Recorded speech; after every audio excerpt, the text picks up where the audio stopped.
नमस्ते सदा वत्सले मातृभूमि। स्वागत है आप सबका Suraj Shahdev English and GS centre में। दोस्तों, आज इस वीडियो के माध्यम से मैं आप सबके साथ एक खुशी जो हमारे देश की करोड़ों बालिकाओं को मिलने वाली है उस संबंध में बात करने के लिए आया हूँ। हम सब जानते हैं कि देश के प्रधानमंत्री आदरणीय नरेंद्र मोदी जी ने हमारे देश की बालिकाओं की वैवाहिक उम्र सीमा पे परिवर्तन करने की सोच रहे हैं और उसके लिए उन्होंने एक कमेटी भी बनाई है। वो कमेटी इस पर अध्ययन करेगी कि बालिकाओं की मां बनने का सही उम्र क्या होता है और उसके अनुसार भारत सरकार एक कानून पास करेगी, बनाएगी इस पर। सबसे पहले कुछ बोलने से पहले मैं आपको सुनाना चाहता हूं कि हमारे देश के प्रधानमंत्री जी ने इस पर क्या कहा। आइए सुनते हैं। मैं पहली बार पढ़ाई के लिए बेटियों का ग्रॉस एनरोलमेंट रेशियो बेटों से भी ज्यादा हो गया है। बेटियों की शादी की उचित उम्र क्या हो, ये तय करने के लिए भी जरूरी चर्चा चल रही है। मुझे देश भर की ऐसी जागरूक बेटियों की तरफ से चिट्ठियां भी आती हैं कि जल्दी से इसका निर्णय करो, कमेटी का रिपोर्ट अभी तक क्यों आया नहीं।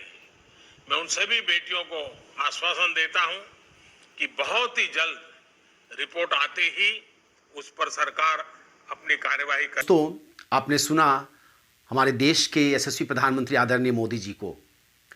बड़ी खुशी की बात है दोस्तों कि हमारे देश के प्रधानमंत्री आदरणीय मोदी जी इस पर चिंता कर रहे हैं, इस पर विचार कर रहे हैं और उसके समाधान की तलाश में हैं। और बहुत जल्द हमारे देश की जो करोड़ों महिलाओं जो इसकी चाह में थे, जो प्रधानमंत्री जी को फ़ोन में बात करके या चिट्ठी लिख करके या मैसेज करके इसके बारे में कानून बनाने की बात कर रहे थे, इस पर परिवर्तन करने की बात कर रहे थे, बहुत जल्द उनकी मनोकामना पूर्ण होने जा रही है।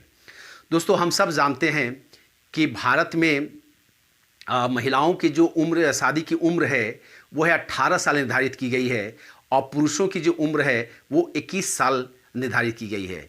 लेकिन महिलाओं की जो 18 साल में शादी हो जाती है, इसके कारण महिलाओं को बहुत सारी परेशानियों का सामना करना पड़ता है।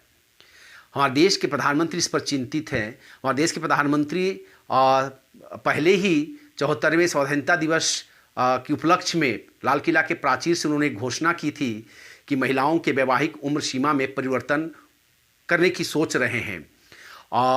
देश के वित्त मंत्री आदरणीय निर्मला सीतारमण जी ने भी बजट के भाषण में इस ओर संकेत दे चुकी थी और इसके लिए एक कमेटी बनाई गई है और वो कमेटी बहुत जल्द अपना सुझाव केंद्र सरकार को देंगी और वो केंद्र सरकार उस कमेटी की बातों को बहुत जल्द एक कानून का रूप देने जा रही है।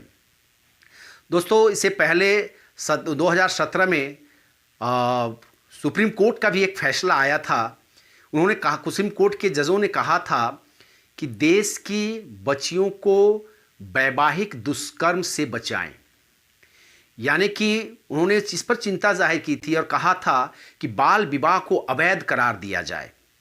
अगर बाल विवाह को अवैध करार दिया जाता है, उस कानून को सख्ती से लागू किया जाए, तो आप देखिएगा कि लड़कियों में जो माँ बनने की जो उम्र है, जो बच्चे पैदा करने के जो होता है, वो ऑटोमेटिकली 18 से 21 अगर हो जाता है तो बढ़ जाएगी। यानी कहीं ना कहीं एक प्रकार से ये जनसंख्या में भी कंट्रोल करने में ये बहुत हद तक सहायक सिद्ध होगा। अब अगर आप यूनिसेफ की बात करें तो यूनिसेफ के एक आंकड़े के अनुसार अभी भी भारत में बाल विवाह होता है दोस्तों, और 27% भारत की बालिकाएं 18 वर्ष से पहले ही शादी कर दी जाती हैं। 7% ऐसी बालिकाएं हैं जिनकी शादी 15 साल से कम उम्र में ही हो जाती है और ये बहुत चिंता और दुख की बात है। बाल विवाह हो जाने से क्या होता है दोस्तों, ये बच्चियां मां बनने के लायक नहीं होती हैं। जो एक फिटनेस होना चाहिए वो फिटनेस नहीं होता है, इनकी शिक्षा अधूरी रह जाती है, इनमें बहुत सारी बीमारियों का घर हो जाता है। सबसे बड़ी बात जो है, जो देश के प्रधानमंत्री जो चिंतित है जिसे लेकर के, वो है मातृ मृत्यु दर को रोकना। यानी कि जब बच्चियां कम उम्र में मां बनती है तो बहुत सारे बच्चियों की मौत हो जाती है, और उस मौत से हमारे देश के प्रधानमंत्री चिंतित हैं और उसे वो रोकना चाहते हैं। इसलिए प्रधानमंत्री जी ने यह निर्णय लिया है कि इस पर परिवर्तन हो और एक कमेटी बनाई गई, एक टास्क फोर्स बनाया गया है। ये टास्क फोर्स उस पर स्टडी करेगी और अपना सुझाव देगी। जहां तक मुझे लगता है यह फिर से एक बार 18 से 21 साल हो जाएगा, और अगर 21 साल हो जाएगा तो हमारे देश की बच्चियों के लिए वरदान साबित होगा दोस्तों। तो यही था दोस्तों आज की इस वीडियो में, और बहुत बड़ी खुशी की बात थी और इसको मैं आप लोगों के साथ शेयर करना उचित समझा, इसलिए मैंने इसको शेयर किया है। अगर इस वीडियो आपको अच्छा लगा हो तो ज़रूर इसे लाइक कीजिए और सब्सक्राइब करें, दोस्तों के साथ शेयर करें। धन्यवाद।